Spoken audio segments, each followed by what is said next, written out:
En este segundo episodio de Sobredosis hemos querido hablar de los hongos alucinógenos, pero no solo de eso. Vamos a hablar de los hongos, de lo que significan realmente y del papel fundamental que juegan en todos los ecosistemas.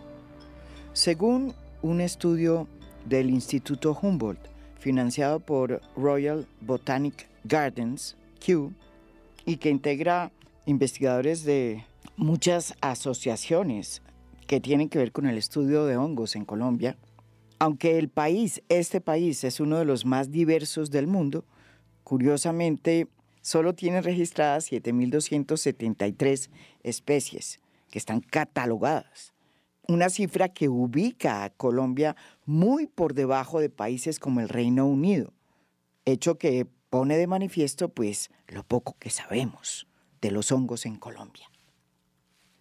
No sé si ustedes sepan, pero los hongos, ahí donde los ven, representan el segundo reino más diverso después de los animales, con un número estimado de 2.2 a 3.8 millones de especies en todo el mundo. No obstante, y a pesar de estas estimaciones, y de que los hongos evidentemente son esenciales para el bienestar humano y la prosperidad económica, pues sus usos potenciales aún no se conocen muy bien. Todavía la micología, que es la ciencia que estudia los hongos, es un mundo desconocido. Los hongos se utilizan, como bien lo conocemos, en la industria alimenticia, en la industria farmacéutica, en la biotecnología y muchas otras áreas. Pero también tienen una cara oculta, porque también pueden representar una amenaza como patógenos de plantas y animales. Porque, dicho sea de paso, los humanos convivimos con los hongos, los tenemos dentro de nuestro organismo y se comportan de acuerdo a cómo se comportan nuestras defensas. Los hongos juegan un papel vital en nuestra vida diaria. Por ejemplo, son claves en la producción de panadería, de bebidas alcohólicas, de quesos, hasta de antibióticos. Sin embargo, en Colombia, realmente los hongos se utilizan principalmente como fuente nutricional. Es más, cuando uno va a un mercado, uno siempre encuentra los hongos ubicados en el lugar donde están las lechugas, los vegetales. Sin embargo, los hongos no son lechugas ni vegetales. Y además no pertenecen ni al reino vegetal, ni al reino animal, sino que tienen su propio reino, el reino fungi.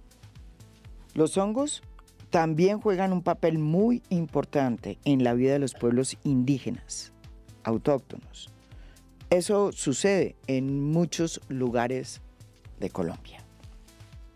Ahí es donde nos empezamos a meter en el terreno de los hongos alucinógenos, que han sido considerados históricamente como un medio de comunicación con los espíritus de la naturaleza y se usan con fines protectores en rituales religiosos. En la medicina tradicional indígena, los hongos son utilizados para tratar dolencias como enfermedades de la piel, infecciones de oído y dolor de estómago. Los hongos alucinógenos también se conocen como hongos psilocibios porque contienen sustancias psicoactivas como la psilocibina, la psilocina y la baeocistina. Estos hongos alucinógenos han sido empleados por la humanidad según los hallazgos arqueológicos desde 1600 a.C. Y de eso hay rastros en la India, en Grecia. Las tribus nómadas de Siberia, por ejemplo, los utilizaban en ritos comunales. Y aquí en América Latina, pues, este hongo con psilocibina era conocido como un hongo mágico en México y Centroamérica y fue utilizado más que cualquier otra planta con efectos psicoactivos. Del hongo alucinógeno existen varios géneros y más de 200 especies que contienen estas sustancias. Y en Colombia las especies más comunes y conocidas son el hongo Psilocybe columbiana y el Psilocybe cubensis.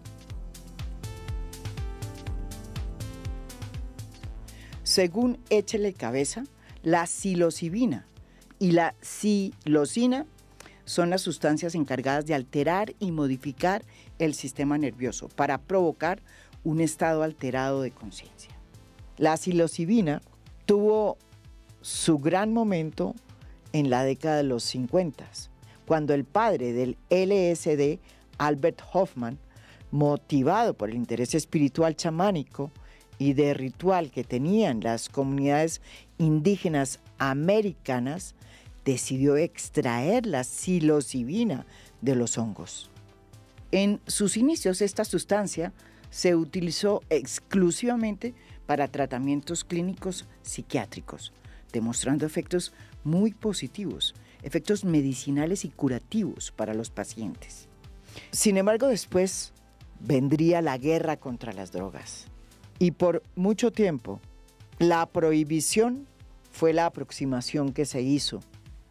Sin embargo, en los últimos tiempos se ha venido utilizando para tratamientos clínicos psiquiátricos, demostrando efectos positivos, medicinales y curativos para los pacientes.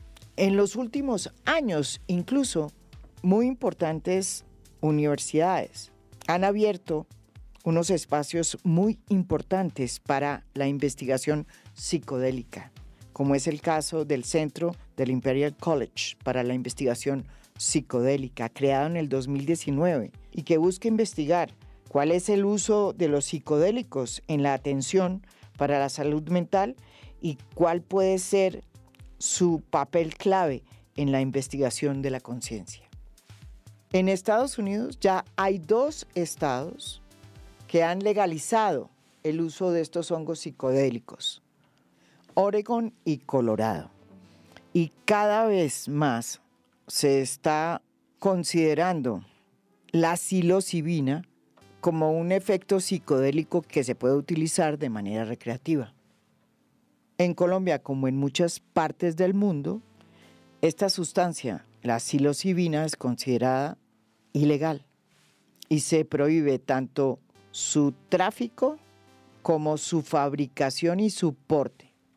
Sin embargo, no existe restricción alguna para adquisición, porte y consumo de hongos en vida natural y libre. ¿Y saben por qué? Porque los hongos están clasificados en Colombia como si fueran lechugas. Así lo explica muy bien el director de Échele Cabeza, Julián Quintero.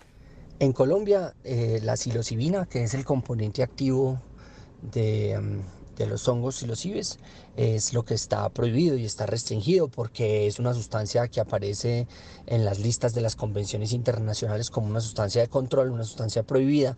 Entonces Colombia se adhiere a ellas y entonces por tanto en Colombia el componente activo, la síntesis está prohibida. Sin embargo, lo que en Colombia no está prohibido es el hongo. El hongo en Colombia, pues hay hongos de cultivo y hay hongos de producción silvestre y ambos son considerados en Colombia un alimento como un champiñón, un alimento como una lechuga. Entonces en Colombia cualquiera puede cultivar y vender hongos porque están catalogados como un alimento.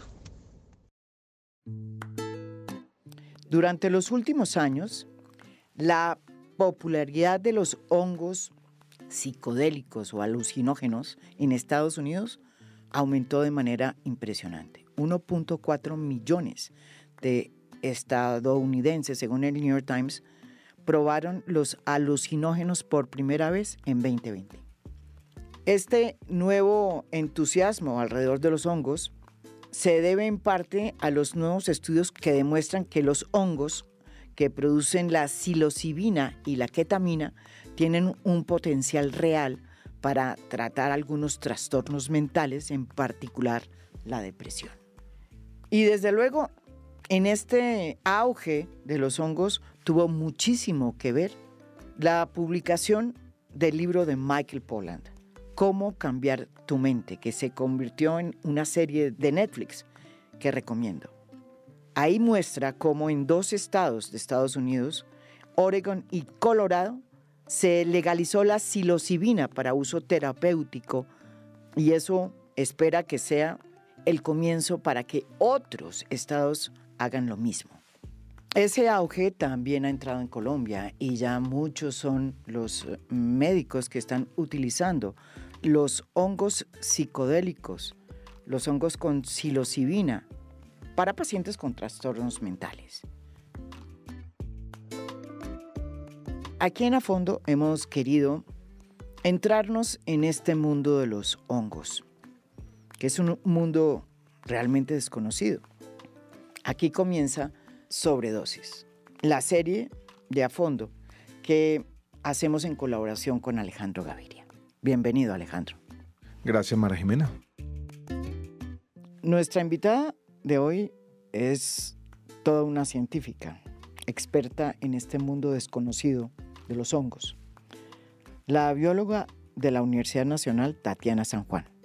Tiene además un doctorado en biología de la Universidad de Antioquia y durante más de 20 años ha hecho una investigación centrada en los macrohongos o setas del trópico, especializándose en los hongos entomopatógenos, Cordyceps. Estos hongos son famosos por su capacidad de atacar insectos, manipular su comportamiento y momificarlos, sobre todo las hormigas. De allí salió el término zombie ants, las hormigas zombie. Ella, Tatiana San Juan, ha descrito al menos 12 especies nuevas de Cordyceps para la ciencia y ha asesorado trabajos de grado de universidades en Colombia y Latinoamérica y ha apoyado científicamente a muchos documentales que se han publicado en Netflix, como Nuestro Planeta y como El Planeta Hostil, de Nat Geo. Actualmente se dedica a popularizar la ciencia de los hongos a través del Festival de Hongos de Bogotá para mostrar la diversidad fúngica del país y el potencial biotecnológico de los hongos con su ONG Micólogos Colombia. Yo conocía el trabajo de Tatiana por referencias, por Silvia Restrepo, quien fuera vicerrectora de investigación de la Universidad de los Andes, que había trabajado junto con Tatiana, conocía algunas de las publicaciones, la he seguido desde lejos y un placer poder conversar. ¿Cómo es eso de que el hongo no es una planta, no es una lechuga? Así se considere aquí una lechuga. Tampoco forma parte del reino animal. ¿Qué son realmente los hongos? ¿Qué universo habitan? Resulta que siempre que doy mis charlas, yo soy una divulgadora de hongos a pesar de que soy micóloga, pero es que precisamente a los micólogos a veces nos da pereza hacer divulgación. Y creo que el tema siempre es explicarle a la gente, desde niños hasta viejos, es que un hongo no es una planta ni un animal. Nosotros lo estudiamos desde las plantas porque no se mueven. Ustedes ven la sombrillita en el suelo, ya no se mueve. Pero no es una planta porque los hongos no pueden producir su propio alimento. ¿Sí? Por un lado. Entonces, por eso no es una planta. Por otro lado, los hongos no son animales porque los hongos no tienen un aparato con el que comen, como el que nosotros no tienen una boca. A ver, resulta que los hongos tienen un mecanismo que hace que toda su digestión sea extracelular. Ellos no tienen boca, sino que va hacia afuera de la célula. Entonces, si por ejemplo se paran encima de la madera, que hay una espora encima de la madera, va a empezar a comer con esas enzimas la madera. Los que tienen hongos en las uñas, que siempre me preguntan por eso, se están comiendo sus uñas, ¿sí? Desde afuera. Entonces, ese mecanismo de absorción hacia afuera con enzimas o con sustancias extras son las que les permiten alimentarse, ¿sí? Y después de que toman eso, empiezan a producir pequeñas sustancias que nosotros los científicos llamamos metabolitos, ¿sí? Que las producen por alguna razón para ellos. O sea, no pensemos en función de humanos. ¿Por qué un hongo, por ejemplo, como el champiñón, necesita producir vitamina D y zinc? ¿Por qué?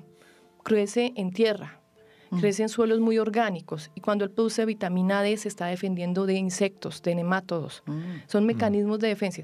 Ya que nosotros los humanos empezamos a utilizarlos es otro cuento, pero pensemos en hongos, en por qué ellos evolutivamente llegaron a esto.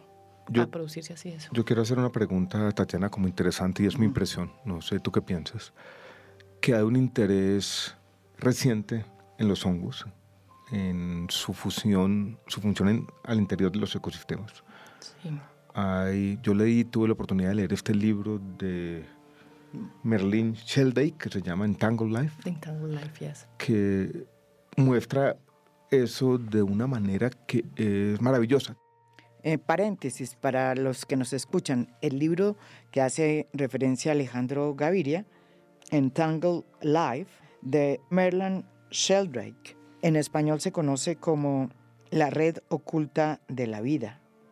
Sheldrake es un micólogo que afirma que cualquier relato sobre el mundo viviente que no incluya a los hongos es un relato de un mundo que no existe.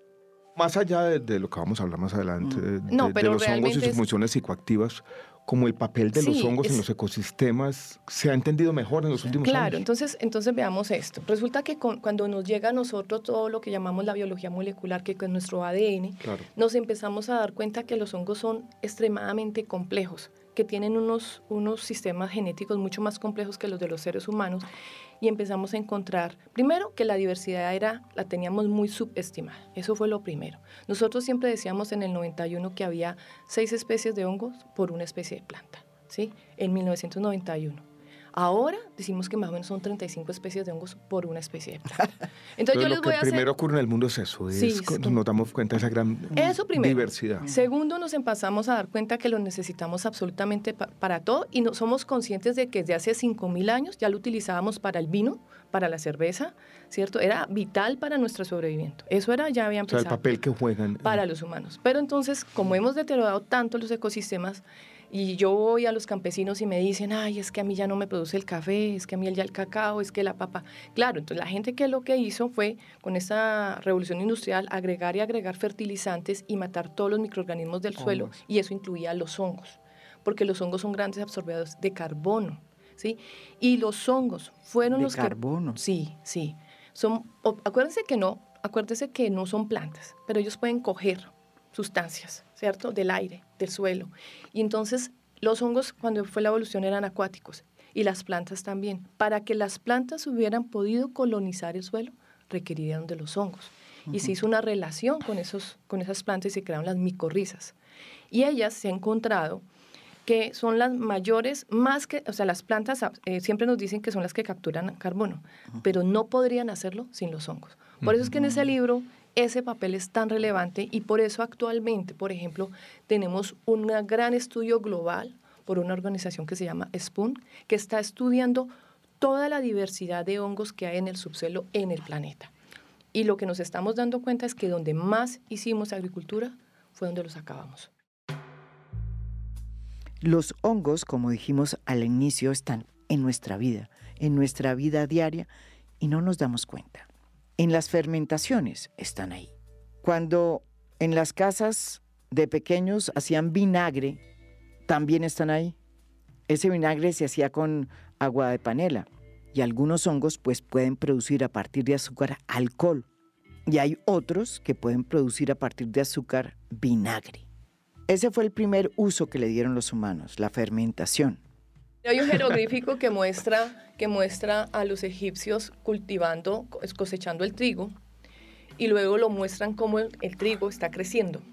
Entonces ahí ellos también encuentran el uso de la fermentación de las levaduras para hacer esponjar el pan, y que es supremamente útil. Fíjense, no sé si ustedes han oído la onda de la medicina funcional y que los probióticos y los probióticos, nosotros no producimos vitamina B12 propiamente, nosotros no la podemos producir. Nosotros necesitamos de levaduras. Necesitamos comer pan que venga de levadura madre para poder ingresar esto al cuerpo y poderlo producir. Por eso también andamos comiendo bacilos y un montón de microorganismos. Desde ahí viene ese uso. María Es Jimena, complejo. No sé si queramos oír esta historia que ya te han investigado, avanzando un poquito, la de las hormigas y el hackeo del cerebro de las hormigas por una especie de hongo. Sí, y esa historia maravillosa. Esa es una historia linda, esa es la que más me gusta. Pero hay dos temas diferentes. Uno, el hongo infectando la hormiga y comiéndosela por dentro.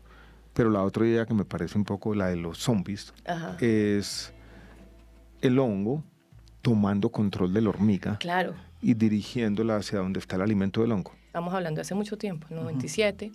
llegué donde los indígenas Inga y era súper bonito porque en esa época, y por eso a mí me gusta rescatar eso, las abuelas decían que era que los hongos, que las hormigas se hipnotizaban, que se emborrachecían y bajaban. Ellas decían eso. O sea, que salían y bajaban. Y que se emborrachaban, porque eran malas. Por eso ellas decían eso. Ahora, eso es lo que yo comprendí desde mi óptica occidental. Luego viene este investigador que es David Hughes de la Universidad de Exeter en Escocia, se va a Tailandia y hace el mismo examen, pero lo hace con varios árboles y él empieza a mirar también con estadística cómo bajaban de los nidos, bajaban y morían en unas zonas determinadas. Era más bonito decir hongos zombie que decir hongos hipnotizadores. O sea, realmente es un tema de marketing, ¿sí? Y pues a National Geographic le sonaba mejor hongos zombies que eso. Entonces ahí empieza todo esto. Yo ya había dejado como el tema solo de hormigas y yo ya estaba estudiando era todos los insectos. Entonces a mí ya las hormigas me parecían lindas, pero me parecían más interesantes las tarántulas, me parecían más interesantes los grillos. Sí. Tatiana no solo descubrió que había un hongo que mataba a las hormigas, sino que había unos hongos que mataban a los insectos y que para hacerlo producían psilocibina. Resulta que después se encontraron, el año pasado se publicó otro hongo entomopatógeno que dentro de las sustancias que produce para controlar a una cigarra, produce psilocibina. Bueno, entonces vamos al mundo de la psilocibina. Al mundo de la psilocibina o al mundo de los psicoactivos, al mundo de los hongos, que incluye no solo la psilocibina, sino el mismo LSD. El LSD y también el ácido ligérnico y el de la manita muscaria, los amanitoides también. Entonces...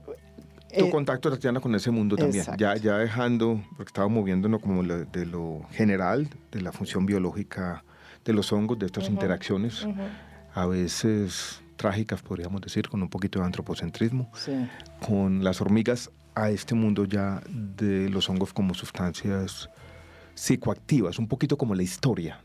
Pues miren, tenemos evidencias, por ejemplo, que había soma. ¿Se acuerdan el soma ayurvédico de los hindúes? Hay un dibujo en la India donde está claramente un hongo dibujado donde las mujeres todas están agarradas de este hongo. Ese, por ejemplo, es el más antiguo que tenemos. Ya cuando yo me paso acá al tema de América, que quiero como concentrarme más en el tema de América, resulta que cuando a nosotros nos conquistan los españoles, pues ellos llegan básicamente a aniquilar todo. En el caso de Colombia, pues nosotros tuvimos una combinación, nos fusionamos mucho y los ancestrales ellos lo que hicieron fue borrar. Pero afortunadamente nos quedó la evidencia que se encuentra en el Museo del Oro, que son todos los pecheros que existen, que cuando ustedes entran a la ofrenda van a ver un montón de figuritas con unos honguitos y siempre van a ver unos espirales. Esa es como una evidencia que tenemos en Colombia de esto. Fue un estudio que hizo el antropólogo Rachel Dolmatov con Richard Schultz también. Pero digamos que en 1950 claro, lo importante fue ahí cuando Gordon Watson conoce a María Sabina, que es una mazateca en México. En México. Sí, que ella era una chamana. Y resulta que es que ellos sí la hicieron bien, porque ellos, para esconderlo de la religión católica o de los cristianos, fue que le cambiaron los nombres a los hongos. Entonces ellos les decían San Pedro, San Juan, San José. Entonces de esa manera escondieron ese conocimiento. Y fue un conocimiento que se convirtió de las mujeres. El conocimiento de los hongos psicodélicos en Mesoamérica es de las mujeres. Lo que tú nos estás diciendo, Tatiana, es que en México fueron capaces de resistir este embate. De resistir ese embate. Y hubo, por lo menos, sectores de la sociedad donde lograron mantener esta tradición. Y aún se mantiene. En Colombia no. En Colombia, fíjese que no desde el punto de vista psicodélico, pero en el uso de los hongos como comestibles o como parte de la cosmogonía, son las mujeres las que tienen ese saber. Las mujeres huitoto, por ejemplo, son las que van a hacer la cacería. Se llama cacería de mujeres, ¿no? En el Amazonas, porque ellas van a ir a cazar los hongos. Porque en época de lluvias no hay animales, ¿sí? Entonces, no, los hombres no salen a cazar, son las mujeres que van a la chagra a coger hongos para hacer sopas. Acá en Boyacá, en la zona de Boyacá, que es donde más uso de hongos comestibles hay, son las mujeres, las mamás, las que se han encargado de saber cómo es que se preparan los hongos, son las que han conservado. Por ahí las generaciones de 1940, 1930 son los que tienen ese conocimiento, la siguiente generación lo perdió y eso es algo muy interesante porque lo perdimos en Colombia. ¿Por qué? Porque resulta que la siguiente generación asocia la comer hongos con pobreza.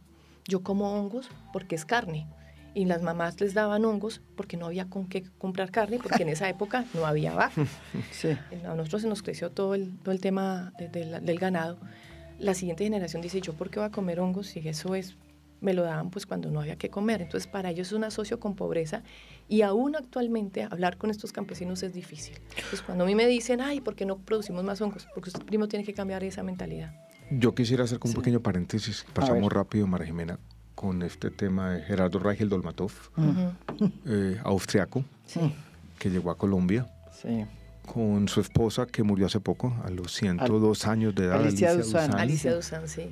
Y Gerardo Reichel Dolmatov publicó este libro que yo me encontré por casualidad, porque yo soy vecino de Inés Reichel, su hija, que se llama Orfebrería y Chamanismo, que es un libro sobre una interpretación, yo creo que entre los arqueólogos debe ser polémica, porque es atrevida, pero es la interpretación del vuelo chamánico, y sobre todo de las culturas de esta parte del centro de Colombia, muiscas en su mayoría. Él parece sugerir que muchas de las piezas del Museo del Oro vienen de vuelos chamánicos que están mediados por sustancias, pero hongos no sabemos bien. ¿Tú qué has investigado? Yo sí creo, y yo me he ido... ¿Tú crees? Yo sí creo totalmente, sí es sí. cierto, y yo me he ido... Quisiera tener el permiso de verlas, pero es que hay una en particular que hasta sé cuál podría ser la especie, de lo bonito que está dibujada. O sea, todavía esas especies están... Sí, nosotros, miren, nosotros en Colombia tenemos 33 especies de hongos psilocíbicos, ¿sí?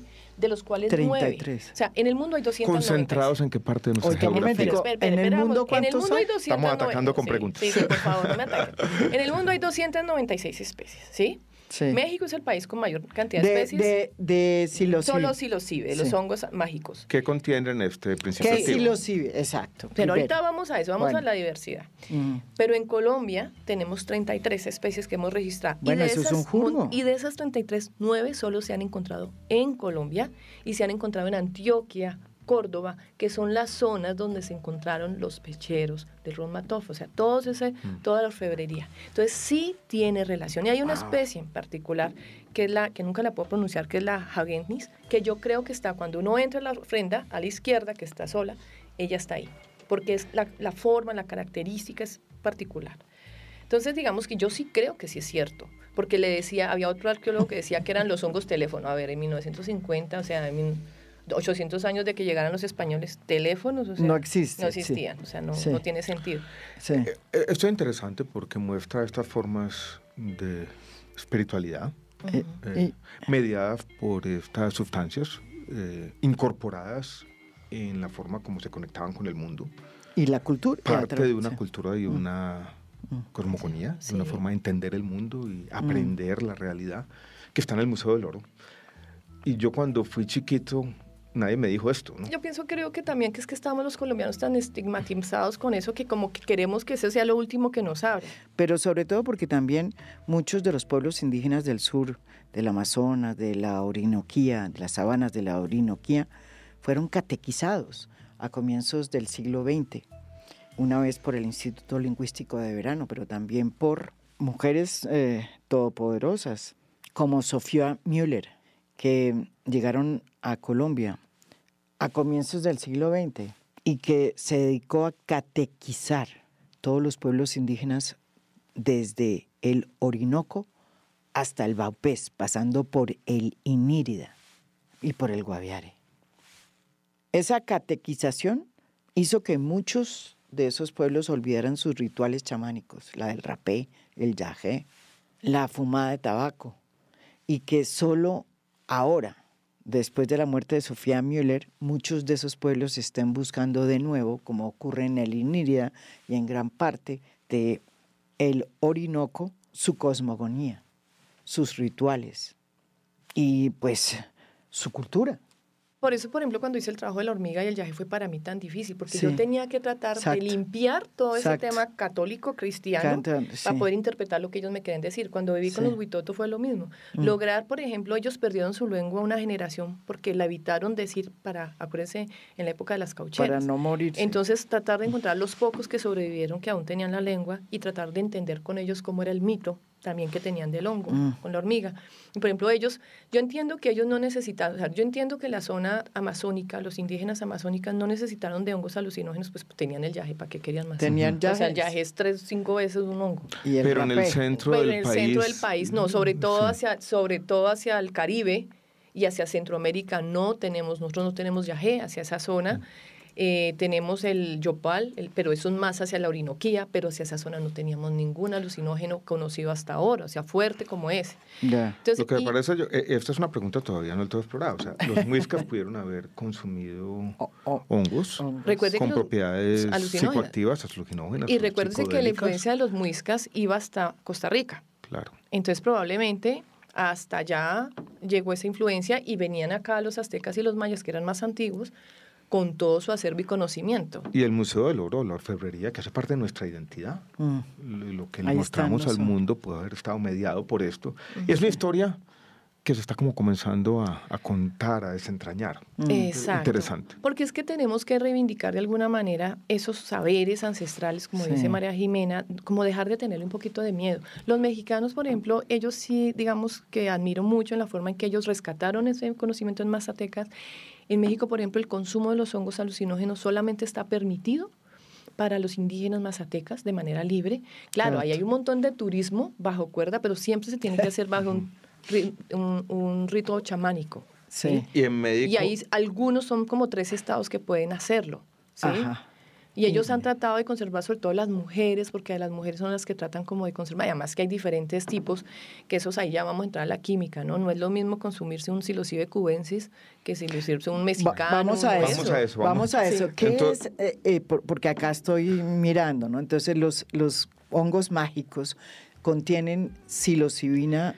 ¿Y qué significa? Porque aquí estoy viendo que hay varios tipos de hongos mágicos. Y yo quisiera, María Jimena, como ahora para entrar como en ese tema, como en este resurgir, porque ha existido un resurgir, un cambio cultural de los psicodélicos, que tuvieron por allá en los años 50 y 60 investigación científica, que todo eso desaparece por la guerra contra las drogas, y que aproximadamente hace 20 años comienza un interés académico por centros de investigación serios, desde Imperial College hasta Hopkins en los Estados Unidos, pasando por la Universidad de Berkeley. Y aparece este nuevo boom, con riesgos también, pero con posibilidades. Como, Tatiana, que nos expliquen un poco lo que está pasando, lo que tú ves desde afuera. Pero hablemos primero de la psilocibina para que la gente entienda qué es la psilocibina. Yo siempre cuando doy las charlas les digo, bueno, pregúntese primero por qué un hongo va a producir psilocibina. No produce psilocibina para que los humanos se relajen. Porque lo interesante del hongo, para que lo expliquen bien, es que el hongo produce lo que necesita para defenderse. Exacto. ¿Y qué es lo que hay que entender? Entonces, ¿dónde crecen esos hongos? En boñiga de vaca. ¿Y quién más vive en boñiga de vaca? Nemátodos, muchos artrópodos, muchas levaduras, muchas bacterias. Entonces, la función primaria de estos hongos que crecen al menos en boñiga es defenderse. La psilocibina de alguna manera ayuda un poco a que estos hongos, no es un antibiótico, es simplemente que ayuda a defender, es como una feromona que también utilizan los insectos. Pero no todos los psilocibes crecen en boñiga. Hay unos que crecen en madera y hay otros que crecen en musgo. Entonces, pero en todas esas partes siempre van a haber microorganismos queriéndose comer hongos. Entonces, pensamos por eso. Entonces, volvamos a los números. De 200 especies que hay en el mundo de hongos con psilocibina, 33 están en Colombia. La mayoría, como afirma aquí la científica Tatiana San Juan, están en los páramos. Otros están en el Chocó y otros que se han encontrado últimamente en Cundinamarca. Pero, ¿qué es la psilocibina? ¿Y cómo se define esa sustancia? Aquí nos responde Tatiana San Juan esa pregunta. Entonces la psilocibina es una sustancia que es precursora de la psilocina, que la psilocina realmente es la que actúa en nuestro cerebro, ¿sí? A ver, para ponérselos como sencillo, la cafeína es un alcaloide, ¿cierto? Todos los que somos adictos a la cafeína. Y está también otro alcaloide, que es la cocaína, está la tauramina, que es un aminoácido, y la psilocina, ¿cierto? Es un compuesto indólico que actúa él lo que va a llegar es a unirse a un neurotransmisor que tenemos en el cerebro. Entonces ahí voy a entrar en esto porque si no la gente no entiende. Nosotros tenemos 3 neurotransmisores que son claves. La serotonina, la dopamina y el otro que se me olvidó, la adrenalina. Bueno, no, hay uno que me olvidó. Pero los que me interesan son la dopamina y la serotonina. La dopamina, su mejor amigo es la marihuana, ¿sí? Yeah. Nos relaja, nos pone... Sí. O sea, nos baja la presión, ¿cierto? Nos duerme. La cocaína, cuando se consume cocaína, lo que hace es producir muchísimo más oxígeno en la sangre, entonces nos pone súper activos, ¿cierto? Pero no necesariamente nos produce alucinaciones, lo mismo que la marihuana. La marihuana no necesariamente produce alucinaciones. En cambio, la ketamina, la psilocina, se unen a la serotonina, que es el que nos permite a nosotros sentir placer y felicidad.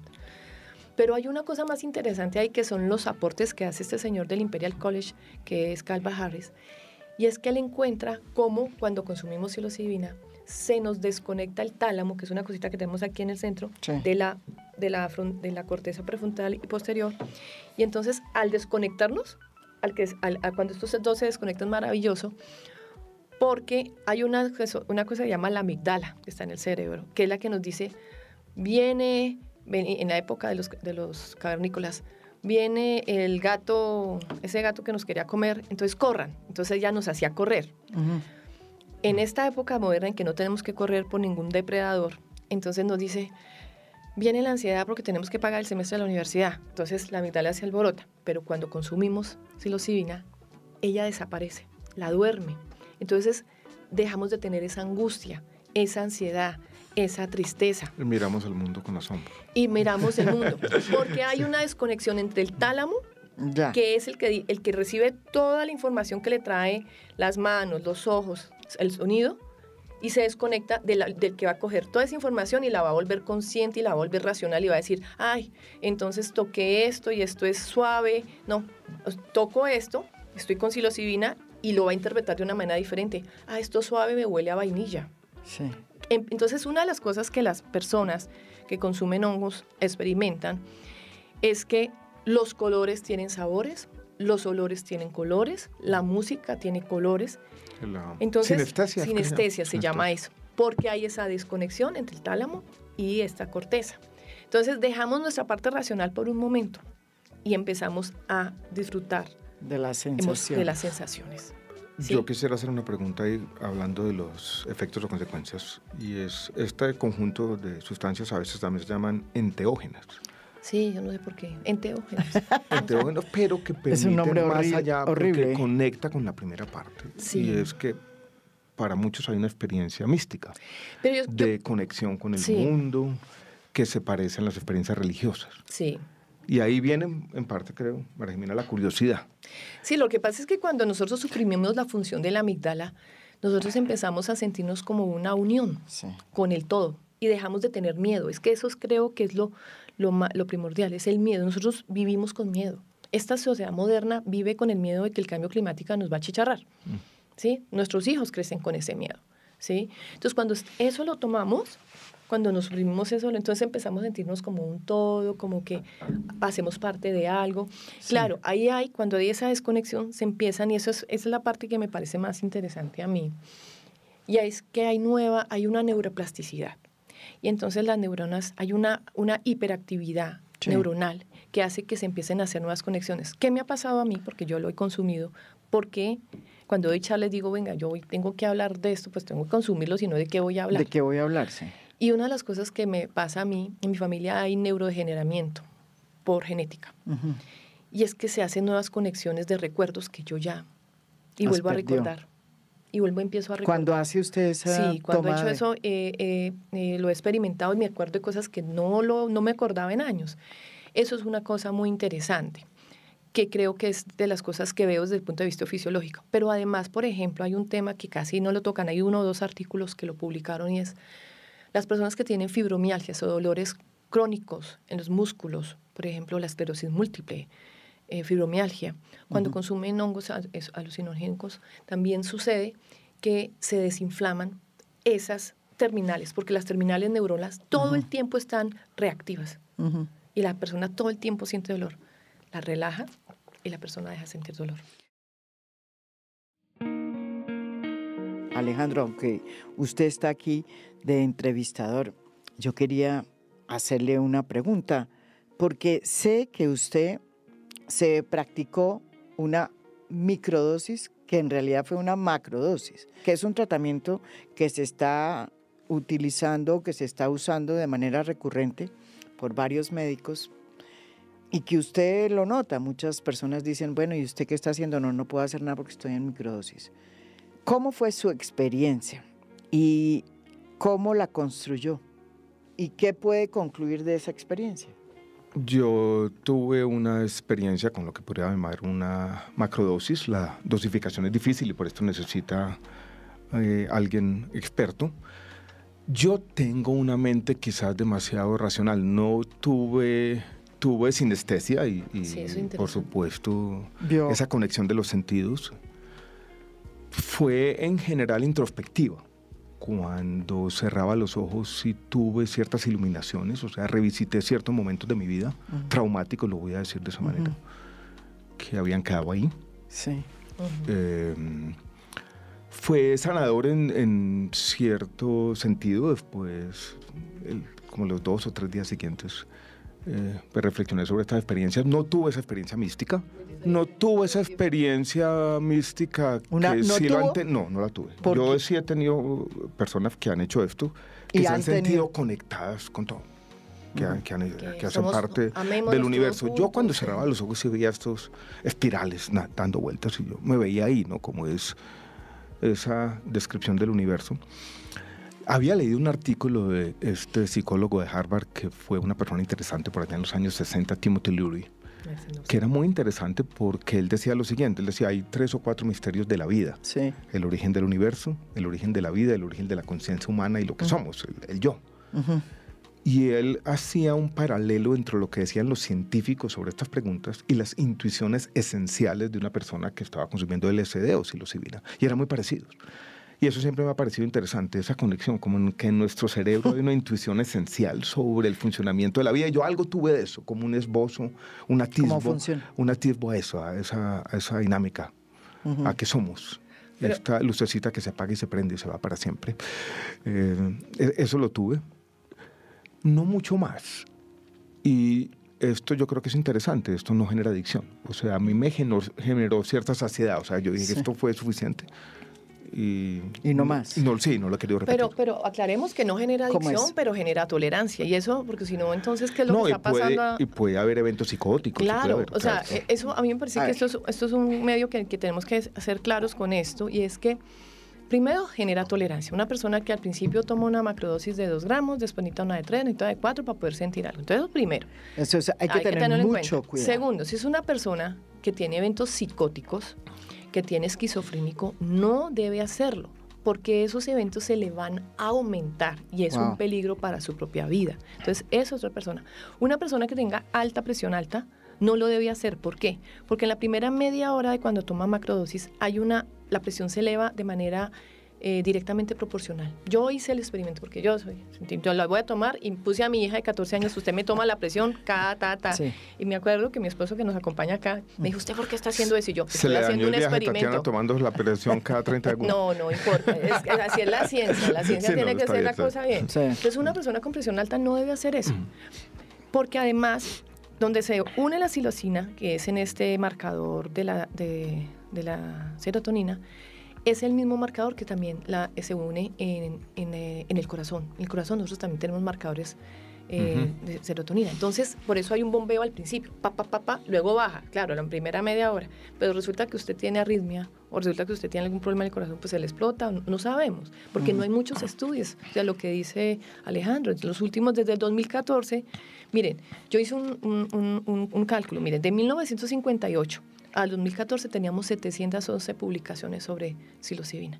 Del 2014 al 2023 ya llevamos 1.212. O sea, esto se está apenas conociendo. Y ¿Hay alguna evidencia creciente de que los hongos, la psilocibina, sirve también para el tratamiento de adicciones, por ejemplo? sí, y de alcoholismo también. Y de Alcoholismo. Y de sí, alcoholismo también, sí. Sí, también hay. Eso no es tan sencillo de que yo vengo y me como un microdosis y dejo de ser un alcohólico, no. Eso es un trabajo terapéutico. Sí, yo creo que el consejo que yo le daría a toda esta gente que está en esto es, Sí. esto no es una aspirina, Esto no es un acetaminofén. Esto hay que irlo y hacerlo con compañía, nunca solo. Y traten de no hacerlo en Bogotá, porque Bogotá es una ciudad contaminada tanto lumínicamente como sonoramente. Y eso nos afecta por lo que les explicaba al principio. Se nos desconectan 2 partes del cerebro y entonces, por ejemplo, cuando hice mi experimento, entraba Manuela, mi hija, y me despertaba y me sacaba. Y vuelva y empieza. Entonces así fueron 2 horas yo tratando como de hacer todo, pero pues estaba haciendo un experimento. Mi interés vino, María Jimena, cuando yo me enfermé de cáncer, que empecé a leer algunas de las investigaciones y de ahí que había. vino por usted. Sí, imaginé. como esa ansiedad que yo me genera, imaginé también que era por el cáncer. Me imaginé. y el tema existencial que genera, pues estar Es muy bueno para ese tema. con una enfermedad, pues en principio complicada. ¿Y usted cree que le sirvió, Alejandro? Yo lo hice después, yo de momento... No, por eso, pero usted cree que le sirvió. Yo creo que me sirvió. Tampoco voy a decir que ha sido pues la gran experiencia de mi vida. No ha sido allá para... Algunas personas han dicho que es de las 2 o 3 experiencias más importantes de su vida. Y una de las aplicaciones que se le dan a la psilocibina es al buen morir. ¿Por qué sucede eso? Porque cuando consumimos estos hongos tenemos una nueva lectura de nuestra situación. Y al perder al miedo, acuérdense que siempre él va a reducir el miedo. Al reducir el miedo a morir, entendemos que es un paso que tenemos que dar. Tatiana, ¿qué nos puede decir de todos estos tratamientos que se están usando de microdosis? Sobre todo los veo que se lo hacen mujeres y que además son tratamientos que son ordenados por médicos. ¿Qué nos puede decir estos tratamientos de microdosis que tienen que ver, pues, obviamente con hongos que producen psilocibina? Hablemos un poquito primero de la parte de lo que está ocurriendo y lo que es legal y lo que no es legal. Exacto. Entonces, miren, esto no es viejo. O sea, la gente hace mucho tiempo toma yagé y se hacen encuentros para tomar yagé y se baja el Putumayo a tomar yagé. Sí. Pero bueno, lo que les quería comentar es que ya hay grupos, hay centros donde han estado o aplican yagé o aplican mescalina o también hacen terapia de hongos, que son gente que sí hay psiquiatras ahí, sí hay psicólogos ahí, pero siempre les falta el biólogo. Siempre les falta el biólogo y por eso... Pero hablemos un poquito, entonces están psiquiatras, psicólogos, cultivan la psilocibina, la deshidratan. Los hongos. ¿Cuál es legalmente la situación de las terapias? O sea, bueno, eso fue lo más lindo. Porque esto está surgiendo de manera un poco desordenada y caótica. De acuerdo al convenio que nosotros firmamos de drogas, nosotros no podemos vender ni procesar ni vender ni nada procesado que venga a los hongos. Los hongos están penalizados en el país. Eso lo tiene que tener claro. Miren, los únicos lugares donde en el mundo en este momento están despenalizados los hongos son Australia, que ya Australia todo el país está despenalizado, se pueden usar. Creo que en el estado de Oregon, en Estados Unidos. Sí, en Oregon también y en Denver, en la ciudad de Denver. Son los lugares donde los hongos están permitidos de manera recreativa y para terapias. Pero en Australia es para terapias. ¿Sí? Para terapia. Solamente para beneficios medicinales. Exacto. Entonces, para de contar. Y lo que sucede en México es que fuera de estos estados indígenas, los hongos no están permitidos, ni el cultivo, ni la venta, nada de eso. ¿Sí? En Colombia, nosotros tenemos prohibido, no la tenencia, porque yo puedo ir a colectar un hongo, pero sí la venta de ese hongo, sí el procesamiento de ese hongo. Pero si yo cultivo en mi casa mi propio hongo, no pasa nada. Porque resulta que en Colombia los hongos son lechugas. Segundo, cuando firmamos el convenio de diversidad biológica, ni siquiera los del convenio de la diversidad biológica pusieron a los hongos. Recién este año las Naciones Unidas reconoció a los hongos. Este año. El único país que tiene en su constitución la protección y el derecho y el uso es Chile. ¿Sí? Por toda una fundación que se llama Fundación Fungi, que es la que ha estado ahí encima de eso. Entonces, empezando por ahí. Pero lo de lechuga no lo entiendo. Porque en el convenio de Andina de Naciones, los champiñones y todo eso son hortalizas. ¿Cuándo han visto que a un hongo lo pongan aparte en la góndola del mercado? Nunca. Siempre está al pie de las lechugas. Al pie de las lechugas, sí. Entonces hay que cambiar todo eso. A mí la lechuga sí no me hace nada. Pero tiene razón, porque siempre es considerado una vegetal. Exacto. Para comer, o sea, para cocinar. Entonces, ¿cómo vamos a penalizar la lechuga? Ya. ¿Sí ven? Entonces nosotros tenemos unas ambigüedades en la ley. Entonces hay una ambigüedad en la ley. Hay una ambigüedad en la ley que no permite que Pero no se pueden comercializar. Pero no se pueden comercializar. Pero se están comercializando. Pero en el mundo, en el bajo mundo, como decimos, en el underground. Pero es un bajo mundo que está como surgiendo. O sea, ya no es muy clandestino. Eso está por todos lados. Y entonces estas microdosis son en el fondo clandestinas. Sí, a ver, y eso es lo que, por ejemplo, sí, me encantaría que y el otro día que hicimos una charla en la Universidad Nacional, en la semana, una del trajeron químicos, trajeron al director de estupefacientes y todos hablamos de eso y habían varios cultivadores. Les dijimos, primero, ustedes lo que están haciendo es ilegal. Segundo, que no es, los hongos, como no hemos llegado a esto, los hongos son pequeñas fábricas. Entonces a los hongos depende de la luz que le coloquen, la humedad que le coloquen, la temperatura que le coloquen, ¿cierto? Y la genética que traiga va a producir una cantidad mayor o menor de psilocibina. O sea, es muy difícil saber de antemano la cantidad que tiene. Muy difícil, no, imposible. Y ese es uno de Entonces, los nadie grandes sabe lo que se está metiendo. Esos son los grandes obstáculos que tiene a nivel terapéutico. ¿Y qué es lo que están buscando? Poder tener una dosificación exacta para poderle a usted venderle la pastillita de la felicidad. Sí, como pasa con la marihuana y el THC. Exacto. Tatiana, hay psilocibina sintética ya, que es la que utilizan en Estados Unidos. Claro, pero es que ese es el tema. El tema es que nosotros somos una sociedad que queremos la felicidad en una pastilla y no entendemos que el uso de hongos hace parte de un ritual chamánico. Claro. O sea, ¿por qué tenemos que toda la pastilla de la felicidad? Véndame 5 pastillas. Entonces estoy estresado, me voy a mi terapia chamánica y ya estoy bien. No, no puede ser eso. No puede convertirse en eso. ¿Sí? Como el yagé también, que se está convirtiendo como en tour.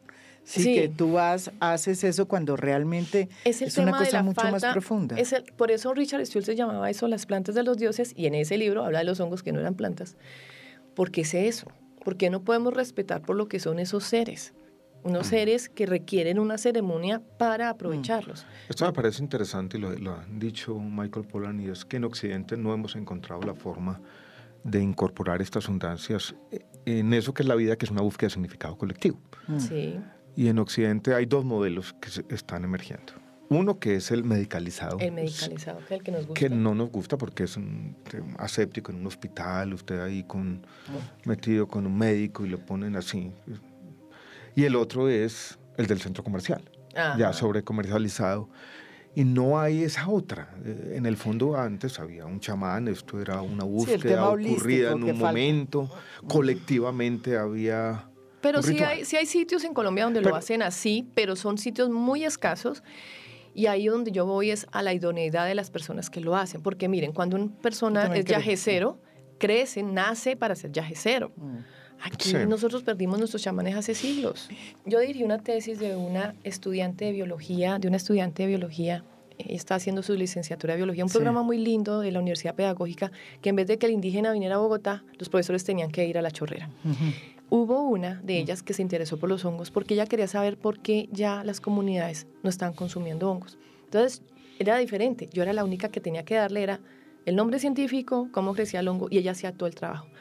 Cuando Fidelia termina su trabajo es muy lindo porque ella se da cuenta que la razón por la cual se estaba perdiendo todo ese acervo en los niños y en la siguiente generación era porque a los niños se estaban mandando al jardín en el dichoso de 0 a 5. El programa de 0 a 5. De 0 a siempre. De 0 a siempre. Entonces, ¿qué es lo que sucede? El momento de 0 a 5 años es cuando el niño va cargado en los hombros con su mamá a la chagra a hacer la cacería de hongos. Y es ahí cuando aprende. Cuando lo mandan a un internado, el niño pierde todo eso.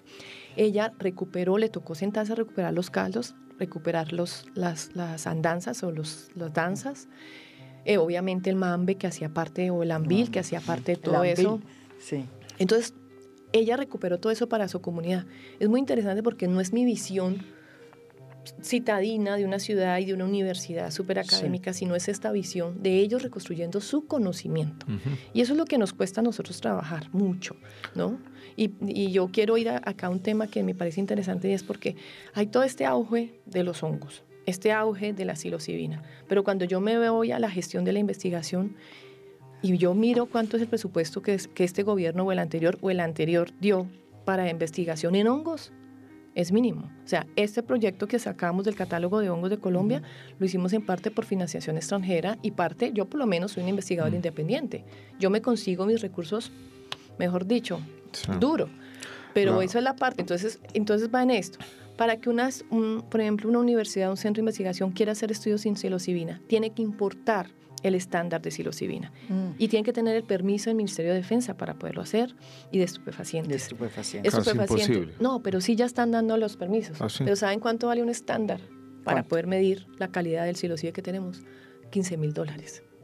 Tenemos que tener plata para comprar eso. ¿Sí? Ahí empiezan todos los problemas de nosotros para hacer estudios. Me parece interesante desde un punto de vista de Colombia, porque yo creo que esta conversación ha dejado claro que esto tiene que ver con nuestra biodiversidad, y nuestro acervo pero también con nuestra diversidad cultural, sí, con que se nuestro ha acervo superpuesto en cultural. el territorio. Pero tiene que ver también con este interés reciente de mucha gente. Y en todo caso, Tatiana, este programa buscaba eso también, hacer una pedagogía porque hay un interés que está ahí. La gente por lo menos está preguntando. Por lo menos Y se están preguntan. surgiendo todos estos terapistas aquí y allá. Sí, sí. ¿Qué hacer? Y sobre todo cuando tenemos una nueva política de drogas que habla por primera vez del tema de los hongos y los aborda en su complejidad. Una política que además está planteada sobre la base de derrumbar la prohibición, la criminalización y todos los escenarios que formaron parte de la fracasada lucha contra las drogas. Claramente, por primera vez, un papel estatal tiene la palabra hongos, porque ni siquiera existía. Eso es un gran avance. Me parece eso interesante. Pero Está más necesitamos que abierta esa nueva que política y esa frasecita que dice investigaciones en los hongos medicinales se traduzca en Esa existe hoy. presupuesto.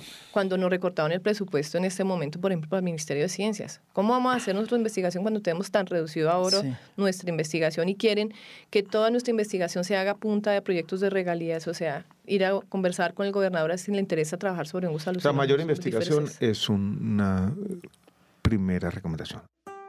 Lo que dice Tatiana es una gran paradoja, porque en efecto el presupuesto para investigación en el Ministerio de Ciencias y Tecnología se redujo en casi 18%, motivo por el cual la comunidad científica envió una carta hace poco al presidente pidiéndole mayor presupuesto, porque pues desde luego se planteaba que era vital para un gobierno de cambio pues apuntalar la investigación en la ciencia y en la tecnología. Ya para finalizar uno se pregunta, Alejandro, ¿cómo es que se va a legalizar entonces estas microdosis, los hongos con psilocibina, su comercialización, su consumo? El otro día, precisamente en la Universidad de los Andes, hubo un foro sobre el patrimonio alimentario y los hongos tienen que ver con eso. Resulta que si nosotros esto lo regulamos como sucedió con la marihuana, porque aunque la marihuana no es o como una está planta, sucediendo, se está proponiendo. Además Pues, que la marihuana digamos, no es una planta autóctona, ¿sí? No lo es. Entonces, pero sí hay unos usos ancestrales que son patrimonio de las comunidades. Entonces, no nos enfoquemos solamente en como los hongos. México. Exacto, no nos enfoquemos solamente en los hongos alucinógenos, o enfoquémonos en todos los usos que las comunidades campesinas e indígenas le han dado a los hongos. Entonces, yo pienso que nosotros debemos seguir apoyando, primero, que no haya una prohibición, que esto no sea una política prohibicionista, ¿sí? Sino que sea una política educativa y de investigación. A la gente, y de investigación, a la gente. Entonces, hay que investigación informarla. educativa, que es una comunicación del riesgo adecuada a la sociedad. Exacto. A la gente, por ejemplo... Y no despenalización, son como Exacto. 3 ejes. Pero miren, nosotros no tenemos, primero, nosotros académicos tenemos que empezar por salirnos de la academia y venir a estos espacios y hablar.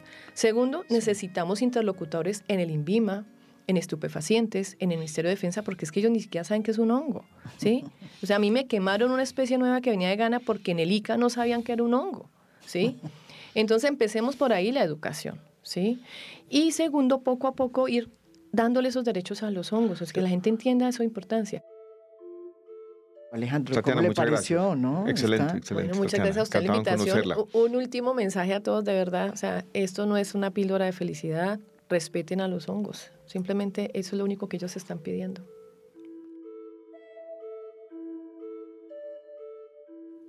Alejandro, realmente es impresionante lo poco que sabemos de el mundo de los hongos y de la psilocibina, a pesar de que es una sustancia que está desde hace mucho, incluso forma parte no solamente de la cosmogonía de muchos pueblos indígenas y culturas y acervos culturales como el nuestro, sino de grandes obras, detrás de grandes obras está.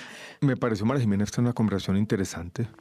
Y esta nueva investigación científica que está surgiendo, como desde la psiquiatría hay un interés creciente, pero lo poco que se sabe de esa bioeconomía, me parece interesante que Colombia tenga más de 30 especies de hongos con este principio activo, psilocibina, estas nuevas investigaciones, Y un poco este desorden y estas formas emergentes de investigación y de cierto capitalismo surgiendo alrededor de unas terapias sin regulación, que yo creo que invita también a una reflexión de cómo empezar a encontrar formas inteligentes de regulación. Uno de los principios rectores de este podcast que tenemos, de esta serie de episodios, es oponernos a la prohibición y buscar formas distintas e incentivar el conocimiento e incentivar la conversación. Y este tema me parece muy interesante. Y lo otro, Alejandro, recogiendo eso, es que hay una oportunidad, precisamente porque hay una nueva política de drogas. Por primera vez se especifica que se debe hacer una investigación en el tema de los hongos, pero el problema es que no hay plata porque se recorta todo el presupuesto en el Ministerio de la Ciencia y entonces ahí nos encontramos en una sin salida. O sea, hay buena política, hoy tenemos una política, ¿nos falta voluntad? Me llamó la atención que Tatiana San Juan, la persona con la que hablamos, fue una investigadora pionera en el mundo de esas interrelaciones entre hongos y hormigas. Silvia Restrepo, que también era una gran investigadora en los temas de hongos, vicerrectora de la Universidad de los Andes, se fue del país a buscar oportunidades en otras partes. Imagínese. Y con ese gran potencial que tenemos, con ese interés creciente. Con Colombia, un país donde por alguna razón todavía extraña, tenemos esa densidad de este tipo de sustancias. Falta investigación, sin duda. Ella mencionó algo a la carrera, que fue los proyectos de regalías, del Sistema General de Regalías de Ciencia y Tecnología, que dependen de los gobernadores. Y ella dijo, por ahí no se puede, no hemos podido, que también es frustrante un poco.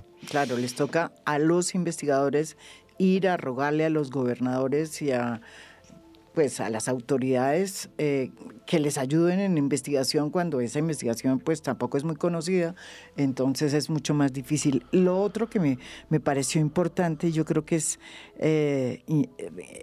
muy relevante ponerlo sobre la mesa, es que este es un tema que tiene que ver con la necesidad de sentirnos bien. O sea, de este mundo ahí sí feliz de Aldous Huxley. O sea, y este deseo que tenemos de que muchas de estas drogas se consigan como una pastilla, y por eso recuerdo lo que ella dijo. Tatiana dice, es que esto no es un asunto que se pueda solucionar con una pastilla, sino que forma parte de un acervo cultural que hay que recuperar para poder llegar a entender realmente cómo poder hacer uso positivo de los efectos de estos hongos mágicos. ¿No le pareció eso como interesante de lo que dijo? Muy interesante, y es dejar esta ilusión, que ha sido una ilusión que ha vendido la industria farmacéutica de alguna manera, que hay una solución encapsulada para los problemas más grandes de la sociedad. Y es la concepción de bienestar distinta. Cómo vivimos desde un sentido colectivo, y que ahí algunas de estas sustancias juegan un papel en esa búsqueda. Yo creo que ese mensaje lo tenía muy claro Tatiana, y yo creo que es un mensaje fundamental de la conversación que tuvimos con ella.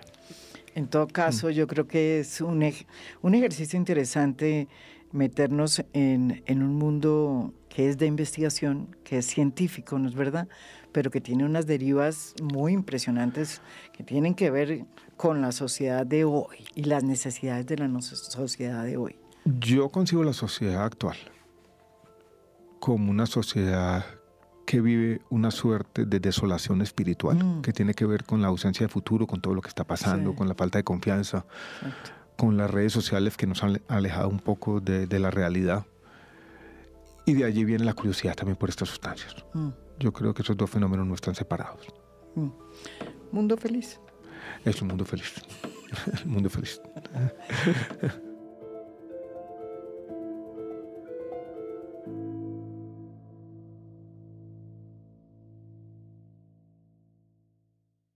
Esto es A Fondo. Mi nombre es María Jimena Duzán.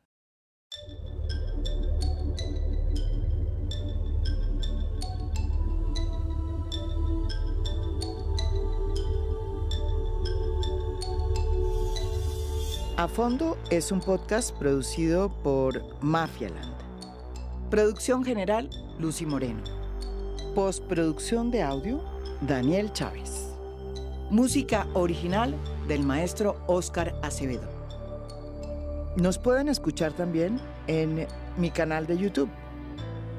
Gracias por escuchar. Soy María Jimena Duzán.